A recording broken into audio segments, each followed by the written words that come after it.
Hi everyone, this is Rohit, and I'm excited to have Marcos Rivera, who's the founder and CEO of Pricing.io, where he helps B2B SaaS companies capture the value they build. He was former head of pricing at Vista Equity Partners, and he's priced over 400 plus SaaS products, and he's the author of the book Street Pricing. Welcome to the show, Marcos. Thanks a lot for having me. Awesome. So, you've had a very interesting journey. How did you get your start in this crazy world of startups and the pricing world? Yeah, it's funny because I wasn't planning to be a pricing person or anything like that. This was one of those things that evolves. I always wanted to be in business. I love technology. So my roots are in product management, actually. So I was building software, and this is way back in the dinosaur ages where there was like on-prem and mainframe and all those things. And so as I kept building all these new products and launching them, I had to figure out how to price them. At least that's the way our company operated. As I kept pricing products and seeing them grow, I realized like, man, this is actually a really cool way to blend, psychology with business and math and all the things I loved. And so it just kept going and getting deeper into pricing. I learn something every day, even though I've been doing this for 25 years. It's a great place to be. Super interesting. I've seen a lot of product guys, move into pricing. And, you priced over 400 plus B2B SaaS products. What's the single biggest pricing mistake you see repeated across companies, and why do even smart founders keep doing it? Yeah. Oh man, I only get one, Rohit. I only get one. Let me think about this. Right. So we're actually clocking closer to 500 now. But the idea here is, if I had to call out like the most common mistake that I'm seeing is, I'm going to go a little bit deeper because most people would say, oh, not pricing enough or not revisiting your pricing. Everybody gets that. But there's really a lot of underpricing going on, especially for mid and upper size deals. So think about larger deals and contracts. Whenever I look at pricing, that's usually one of the first places I start to uncover and peel back, like what set the price, what happened. And what it usually is they either copied someone else, they either, had a price point from a long time ago, never challenged it, never raised it, or they were just really worried about closing the deal and just discounted the hell out of it. And that became the new price. And so when there's more willingness to pay, they weren't capturing it. So for me, it's that pricing is always falling behind the product. And that usually is most pronounced on the bigger deal sizes.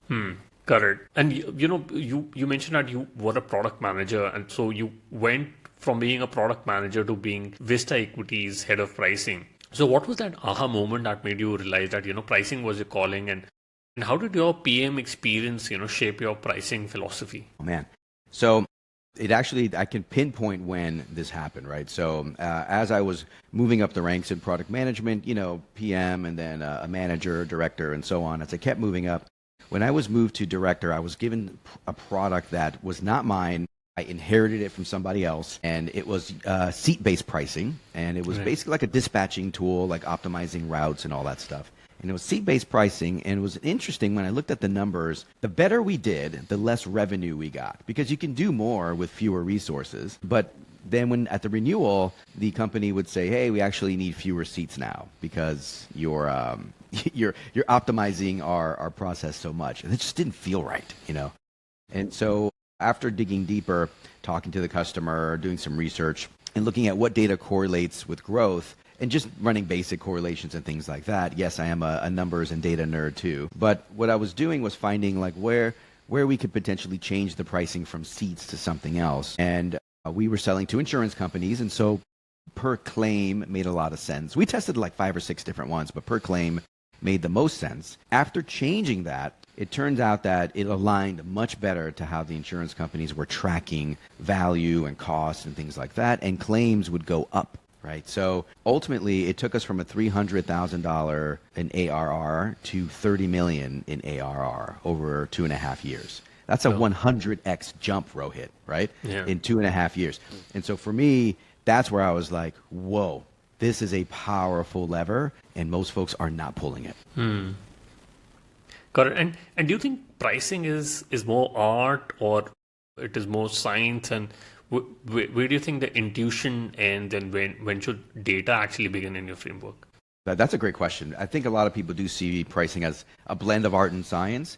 I actually see it a little bit differently. I see it as art informed by science. And what I mean by that is there's judgment You have to make decisions on a lot of different nuances. You have to read and understand people and motivations and things like that. But the more data you have, the better you can drive your decision making, the better you can calculate risks, and the better you can sort of plan out the next steps. So for me, it's art informed by science. That's how I look at it. And a lot of, SaaS founders, they treat pricing, which happens once every couple of months or years, even when the product is changing monthly. Do you think companies should have those pricing reviews every quarter or every couple of months? Do you have that sort of cadence? And why is this such sort of a psychological barrier where they're not trying to change the pricing? Yeah, there are a lot of barriers to this. I think it's a moving target because, like you said, the product is constantly updating. They don't understand their customers well enough. I'm just going to say it out loud. Like a lot of companies out there do not really talk with their customers and get deeper in terms of what they need. Or maybe they do it in the beginning and then forget and then get out of touch over time. So it's lack of understanding of the customer. It's a moving target in terms of market changes, competitor changes, your products changes. And a lot of them don't collect the data. We talked a minute ago about the science informing the art, right? But a lot of them are missing some of the key data points, even basic things like opportunities and what was in the opportunity, close lost, the close won, those kind of things. So you're having a lot of gaps. And not to mention, it's kind of scary to change your pricing and you have your base to roll it out to. Your sales reps need to adopt it. You don't want to slow down any sales momentum. You don't want to give an opening to a competitor. So it's very nerve-wracking to do that. So I think those are the reasons why people don't change pricing that often. It's not because they don't feel like it. I think there's some real barriers there. Now, when I think about changing pricing in a frequency or on a cadence, you're right. Most companies, they just have an episodic change. Holy crap, we're losing deals. Our growth is plateauing. Let's change something. And I think it needs to be a bit more of a product of the product, if you will, like has a life cycle, and you change it on a actual rhythm is the way to do it. Now, what does that rhythm look like? I changed my mind on this one. So I used to say the 2x2 rule is the best rule in SaaS. And 2x2 means that if you just change your pricing, give it like 2 quarters to play out. Don't knee-jerk and change it immediately. Let it play out and see how it's adopting or how folks are adopting it. And the other 2 is if you haven't changed your pricing in 2 years, it's probably stale. Right? So those are my bookends. And today with AI and agents and the pace in which this is moving, I actually think you should be changing your pricing every 2 quarters, some even quarterly, depending on where your stage is, right? If you're really early on trying to understand value and figure out how your AI use cases and usage patterns, you may want to change it quarterly. I saw a paper that said the average change is 3.2 changes a year. But a lot of this has to do with, as you know, OpenAI changing a lot and Cursor and all these companies. So the pace is a lot more frequent than it used to be for AI. And since you mentioned about AI, should AI capabilities be bundled? Should there be a usage-based pricing or a hybrid pricing? And where do you see that sort of pricing work going from here? Oh man, you just stepped on a big topic for me. Okay, so let me unpack this a little bit.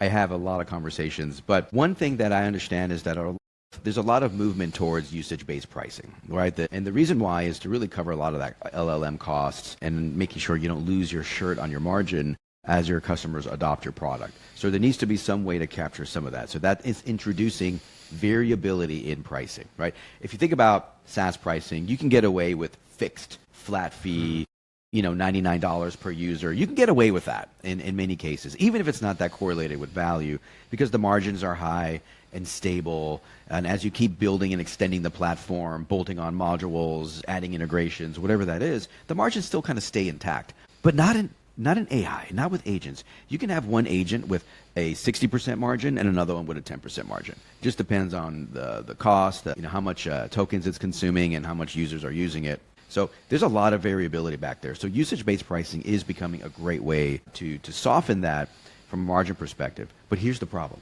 Not everyone is ready for usage-based pricing, right? Sounds good, right? When you and I say it, right, it sounds good. But there's infrastructure concerns. There's process concerns. There's tracking concerns. There's sales compensation concerns. There's all these different things that you have to set the stage for before you roll into usage-based pricing. So my advice is not to just leap in from, say you're charging by seats today, Rohit, leap from pure seats to pure consumption or pure usage. I think that is a very dangerous way to go about it. You mentioned hybrids a second ago. It is a very popular model to go in and try to blend subscription or flat with some usage. And I think that's good because that sort of starts to train the customer and condition them that there's usage that you need to track and it matters, because beforehand they didn't have to pay attention to that stuff. So you have to sort of ease it in either by introducing fences or allocations of the usage, so that way they can not have to be as a pay as you go or pay by the drink, but understand that, hey, if you consume your allotment or if you consume your entitlements, there will be, we'll have to bump you up to the next tier or whatever that is. That, I think, is what's being very popular right now.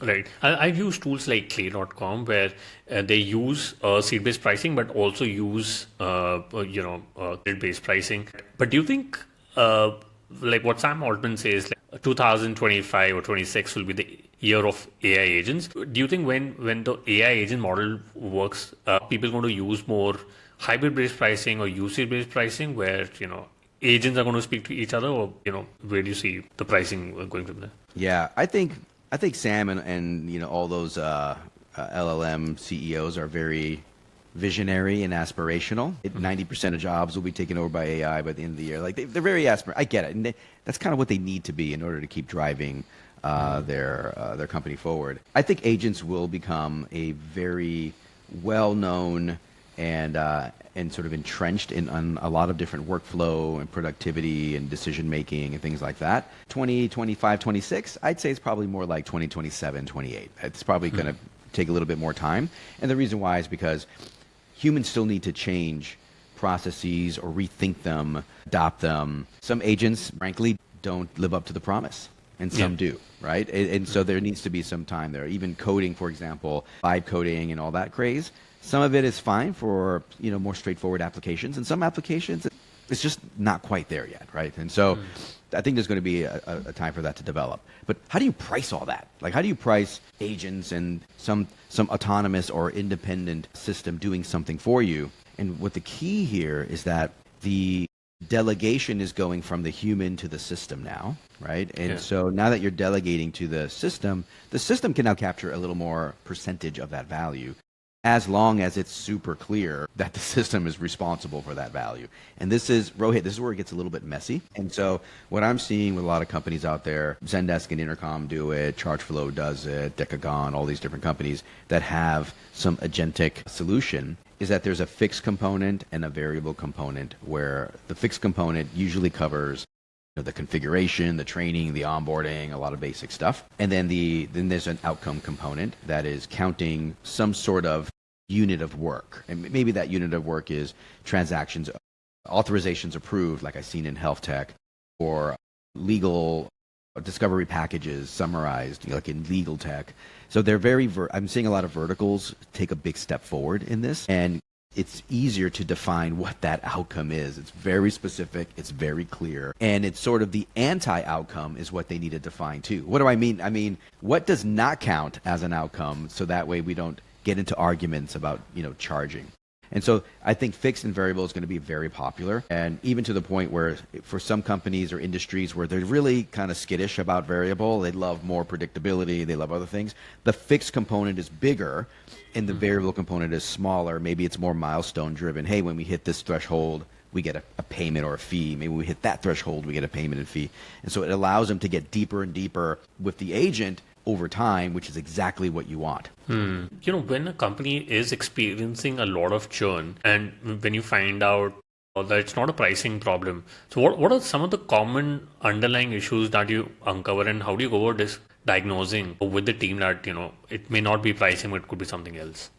That's a great question. Usually behind a pricing problem, there's another problem back there, right? It could be product related. It could be even customer success onboarding related, right? It could be a lot of different places. So I'll give you 5 kind of key things that I think about, right? We do a lot of diagnosing, so I can give you 10, but let me give you 5 quick ones here, right? So the first one here is the frequency and depth of discounting, right? So are you discounting 50% of your deals, 20%, 99%? How many deals are getting discounted? And then how deep do you go once you get there? Are you seeing 5% discounts, 50% discounts? That tells me a lot about about how sales is using the discount. Is it a crutch? Is it a way to get something over the line? And that can tell me that there could be a lack of sales discipline, a lack of alignment in sales incentives, or they could even be selling to the wrong customer and using discounting as a way to get in there. And so after you look at discounting, you also want to look at churn, right? You mentioned churn a second ago. One of my biggest things I ask companies to do, if you're not doing this today, is to please capture churn reasons. And listen, I know they're not 100% accurate, right? But at least they're directional. And if you can capture churn reasons and churn trends, like time to churn, the reason behind it, and maybe any usage correlations to churn, you can start seeing where the imbalance is happening. Because when people buy, Rohit, right, the price and the value is sort of meeting. And then over time, if the price is still here but the value goes down, that's how you get churn. That's where the gap happens. And so what happened from the point when they purchased to the point when they stopped using you? And it usually has something to do with they never got the full value. If that's your number one churn reason, then you have more of an onboarding problem and potentially a packaging problem. And what I mean by that is the onboarding never got them to value, or there was just so much stuff in that plan you could not get them to the right level. There was too many hurdles to jump over, and therefore they ended up feeling like they never adopted and they churned. So that's another big takeaway. So you have your discounting, your churn. Also look at your mix. When I say mix, I mean distribution of customers in your entry plan, your middle plan, your base plan, whatever it is. And if you're seeing most of your customers hang out in the entry plan and not upgrade, then you have a problem. And it may not be that you're too expensive. It could be that entry plan might be too generous. It could also mean that the gap to the next plan is too far. It's too big, and so they can't make the jump. So there's a couple things there that are around structure. I think that's 3, right? Okay, I'll give you a fourth one, which is that win rates. When I look at win rates, I look for pockets of where the win rates are particularly high or particularly low. Why is a high win rate a problem? If you're winning 80% of your deals and no one's even pushing back on price, you probably are underpriced. And that's a good signal that you might need to raise that price. On the flip side, if you're not winning any deals, then you need to unpack that. If your win rate is 12%, right, adjusted for the industry, of course. But think about it. If you're not winning deals, if you're losing 9 out of 10 deals, then you have to start breaking down when you hear the no. And if it's really early, then you have a value framing problem, a positioning problem. If it's really late in your sales cycle, then you might have a pricing problem. So it's really, when do you hear the no? It really helps you drive where your problems are and dig deeper. All right. Listen, I went through all that, but I can go on this all day long. But those are some of the key diagnostic things that I look for. Got it. No, absolutely makes sense. And we work with more than 500 plus companies now. But what's the most counterintuitive pricing change that you've recommended, which allowed you to both increase revenue and customer satisfaction? Most counterintuitive.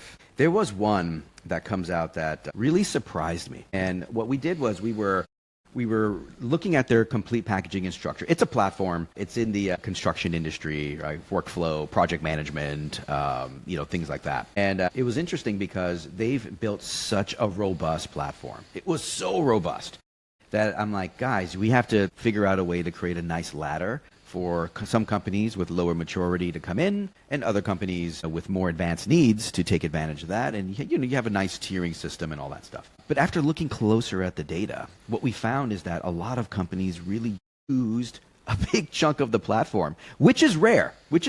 Many cases, customers use like a small percentage of the features in the platform. That's the reality. And they build muscle memory around those features. But not this one. It was interesting. The small customers and the big customers behaved kind of the same. And they used a very large percentage of all the features. And so we went a complete different path where we just said, let's give them full access to the platform and we'll scale on something else, like number of projects and project fees and things like that. So we ended up switching the model to give them actually like a huge base or core platform with most of it. You had a couple add-ons here and there, but there's very unique and specific. And it is very rare that I would want to go out the door with such a big glob of features and capabilities in a core. That kind of bothers me. But damn it, it worked. I mean, people loved it. Their willingness to pay was high. Their churn was really low. I mean, it worked out splendidly well. And they continue to build and add modules on top and things like that. But I usually do not do that. I usually try to create a very thoughtful path, and I usually try to align with each segment what they really want, which, by the way, works in 99% of the cases. But in this case, the behavior was just so different from everyone else. You have to think differently, right? So that one surprised me. Interesting. And you had earlier mentioned that you started off with pricing IO on your own, and now you've grown to a team of around more than 24 people. So, when were you initially trying to grow, what were you looking for with early hires, and how did you set that culture which allowed you to build the right sort of pricing professionals who could come in and help you grow the company along with you? Oh man, I didn't expect you to ask me that. So, so let me be very raw and honest with you here. I did not plan to be this big, to have 24 people. We'll probably be 30 people in the next couple quarters here soon at this rate. So by myself, I was trying to be a solopreneur. I wanted full control of my time. That's the whole reason I started Pricing.io, to be with my family, my young kids, and to control when I travel and control my income and all that, okay? Yeah. But something started happening. It was whenever I delivered the pricing recommendations and help to get it launched, this information just made it up to the board. And then board members started reaching out to me. And people I don't even know, they're saying, hey, I saw your deck at a board meeting. I'm on the board of so-and-so company. Can you please help my other company and do the same thing there? Completely out of the blue, didn't understand that, board members, when they see good work, they probably want you to help their other companies too, right? They all have an incentive to grow, right? So I started helping other companies. Next thing you know, I'm going from 1 or 2 clients at a time to 3 or 4 at a time. And so this is how I built the company, okay? I started with a contractor analyst. I said, where am I spending the most of my time and where should I really leverage it more? I think I should spend more of my time thinking about the solution to the problem, the model, the strategy, and then all this work in Excel and listen, man, pivot tables and VLOOKUPs. I did it all, okay? Let's give that to somebody who's actually even better than me at this. So interviewed a ton of people, brought in. Then the work grew, I brought in a second person. And the work grew, I looked again, what is taking up my time? Administrative work, billing, invoicing, following up, email, scheduling, all that stuff. So then I brought in an EA on a contract basis, virtual, right? And so you can see how it's starting to begin, right? And went through a few cycles of people didn't work out, some people really did. So once I had a core group of like 3 or 4 people that were consistent and were bought in and knew me and knew the process, and honestly were acting like employees, that's when I switched the company, had employees for the first time. And this opened up a whole nother gate of, benefits and legal compliance and all that kind of stuff. And that was the beginning. And then I sort of built up from there as the demand dictated more people. Interesting. And, we're recording this in 2025, but somebody wants to get into this world of pricing. Do you think they would need to get into product management and they get into pricing? Or do you think somebody even from revenue or, somebody in sales can also get into pricing? I think that I met a lot of great pricing people from all walks, revenue side, sales side, marketing side, product finance side. They come from a lot of different angles, and they're all great. I think that where the product has a unique perspective because we are really tasked with understanding and delivering value to customers, identifying jobs to be done, identifying needs, identifying use cases. Not a lot of people do that kind of stuff. It almost sounds like another language when you're talking to people. Like my grandmother had no idea what I did when I was a product manager. She still doesn't know what I do. But either way, it's hard to explain to someone at a dinner party, right, what you do. And so I think there is a unique position in that product marketing, product management do have that sort of special training. But it doesn't mean that someone from sales or someone from finance couldn't be successful in pricing. There's a lot of great finance people out there who understand business and value and strategy and the numbers. And man, they pack a punch, right? So I think they can come from all walks. Got it. And you also always emphasize about a discipline in data collection. So what are some of the key, 3 to 5 data points or metrics that every SaaS company should be tracking for pricing decisions? That's a great one. There's more than 3 to 5. You're being very unfair to me today, Rohit. But let me give you some of the big ones, right, that we look for. So believe it or not, we do not see a lot of good fidelity on the opportunities win-loss. And here's what I mean by that. Like, it's not just something in HubSpot or Salesforce where it's opportunity win-loss, but what I'm seeing is even lack of what SKUs were on the deal or what was the original list price and how did you get to the final price. Basic things like that you would need to collect. And so what that helps us produce metrics like average revenue per deal, average revenue per SKU, unit prices, and also kind of see those trends over a time series. And are those prices getting bigger or smaller? Do they grow in a bundle or shrink in a bundle? Do they grow when this competitor is there or this competitor is not there? Like all those elements are missing in an opportunity. And I think it's a pretty straightforward fix, especially if you have a Salesforce system in place or a HubSpot to capture some of that and mine it and be able to use it. So I think that's the big one there. So that way you can see sort of the trend over time. What you're looking for is any changes up or down. The second thing I would say is what I call volatility. And this is sort of the rate in which something is changing. Prices for one specific product, if you're seeing very wild swings, like plus or minus 40%, 50%, double, triple swings in price for the same product, right? You buy the thing at $50, the exact same thing was sold for $500. Like when you see that type of variability, that is a huge signal and a red flag around your pricing. And so you have to be able to track that variability across per product, per region, even per sales rep. Like you have to track it across all those things. A third one, if you don't understand how customers expand, meaning upsell and cross-sell, and this is interesting. You'd be surprised. If you ask 3 companies the definition of upsell, you'll get 4 different answers, okay? They have very different views of what upsell even means and when it happens. And so that needs to be very, very clear and captured, because when a customer decides to buy more, that is a golden window into willingness to pay and into the price sensitivity. Correct. And you've earlier talked about, aligning pricing initiatives onto the product roadmap. But how can, sales and marketing and leadership also be on the same alignment when you're talking about monetization and pricing? And so the interesting thing about pricing is that some companies that don't do it at all, and then there's companies that do it in the shadows, right? They just kind of come up with something and then put it out there.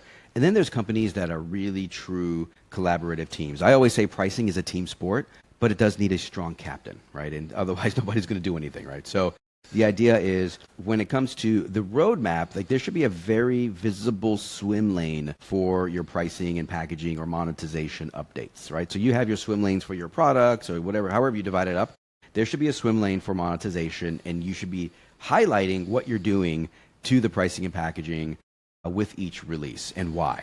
And that's one key there. But before you even get there, you probably need to align on what these changes are. And that's where pricing councils or pricing committees come in place. And these are usually 5 to 8 people, cross-functional, has a lead, somebody to scribe and centralize all the information.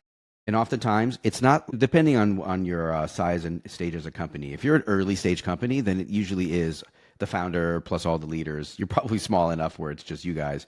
But if you're bigger, if you're 30, 50, 80 million, oftentimes it's not the C-suite. And it's not like the line workers. It's usually like a director, VP level in that meeting in the middle, because they're close enough to the action and they also understand the strategy. So they're really a great fit. But sales, representation, customer success, rev ops, of course, you want product in there, marketing, all the key folks, finance, and they're in there. But somebody needs to drive the agenda and somebody needs to bring the data. That's the key. Most pricing committee meetings fail because nobody's really running it. They just kind of show up and talk about pricing. And that never really works. So you have to plan out, I would say, a cadence and rhythm for the year. We're going to meet the last Friday of every month to talk about pricing. Here's the agenda. Here's what we're talking about. Here's who needs to be there. And after your first 3 meetings, send out a short survey to all the attendees to say, was it valuable, the right level of detail, did you need to be there? And just make sure that meeting is super valuable. Because if it's not, it's just another waste of time on your calendar and it's not going to drive anything forward.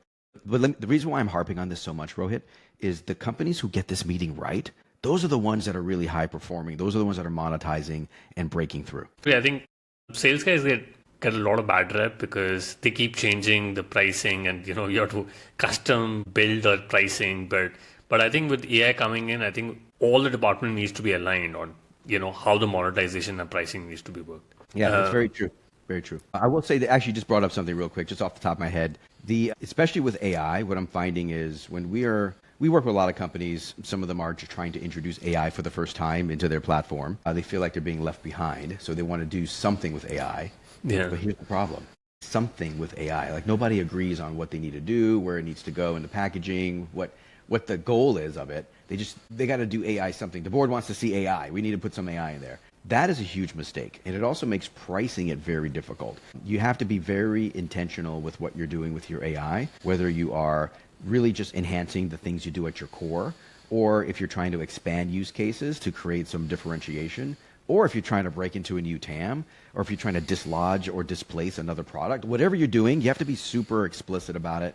It makes the pricing a lot easier, and it makes everyone also behind it. Just a quick point there is that a lot of murky AI strategy is going on, and that needs to be solved first. Yeah, absolutely. I think I heard it from one of the podcasts that a lot of SaaS companies are bundling with AI features, and they are pricing it, at a premium cost, saying that, you'll get this AI feature along with it. For example, I think Google Gemini was bundled with Google Maps, if I'm not wrong, But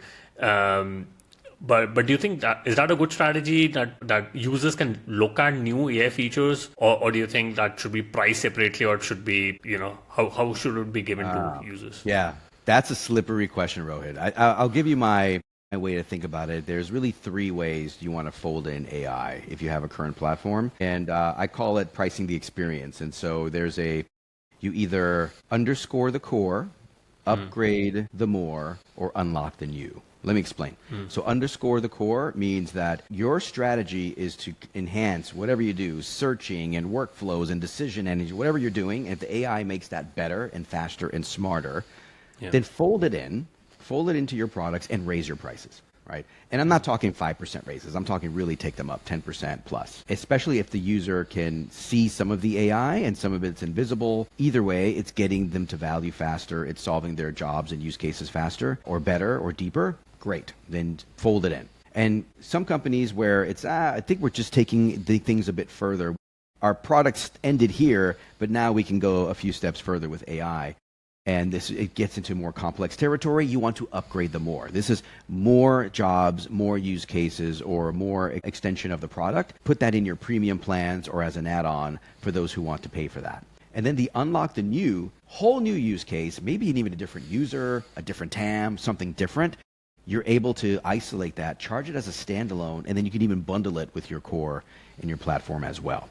It also gives you some competitive advantages to be able to use it to penetrate new markets. And so if you think about those three, right, underscore the core, your product, you want to upgrade the more, those extra use cases you're bringing in, and then you want to unlock the new, that's positioning. Fold it in, add on premium, or have it as a standalone.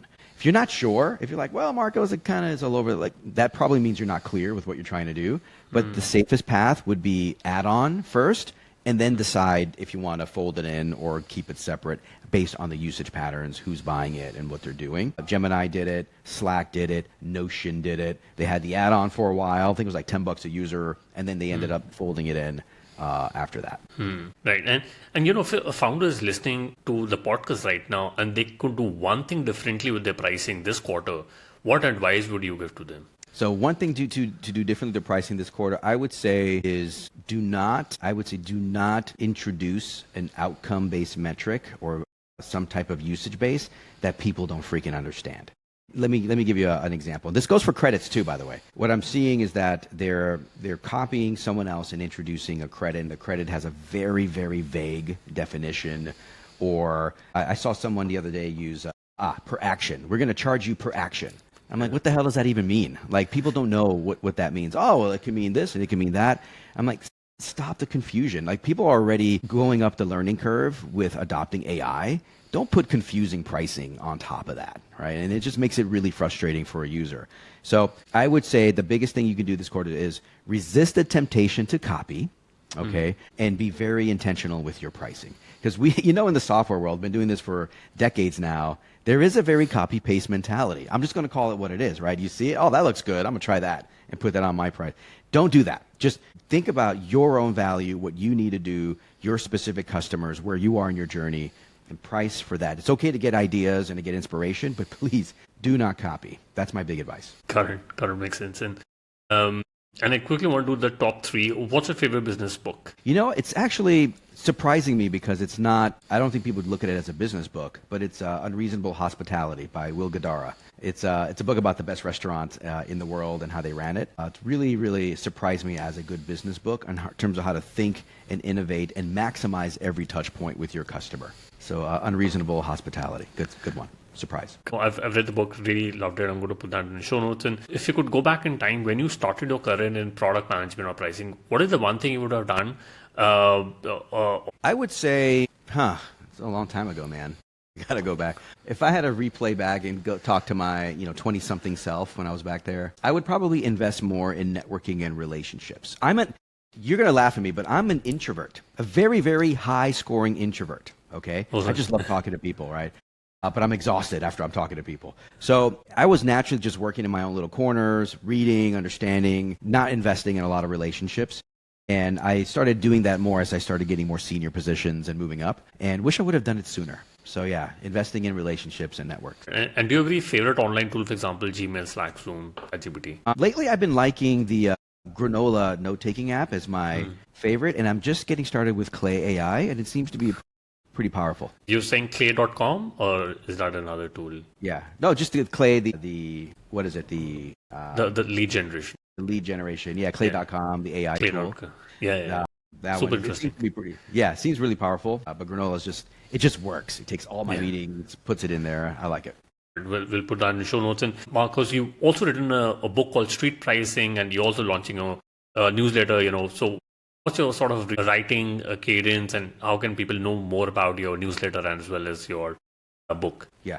I think that, the age of just hiding all information about monetization and pricing is over. I think people need to know these things. Entrepreneurs, founders, all the way to SaaS operators, executives. You can find me on LinkedIn at Marcos Rivera. Just follow me on LinkedIn. I publish a lot of stuff, a lot of free stuff too. Also, we have a new newsletter called the Monetization Memo. Just send me a note in LinkedIn and I'll get you on. It has some of the best content out there. My book, Street Pricing, is award-winning, and a lot of folks reference it as the blueprint and playbook for pricing, especially if you're not sure where to start. Makes it easy, approachable, and very practical. So a lot of things there for folks to take advantage of. Got it. We'll put that in the show notes. Marcos, thank you so much for taking our time and speaking to us. I really enjoyed my conversation with you.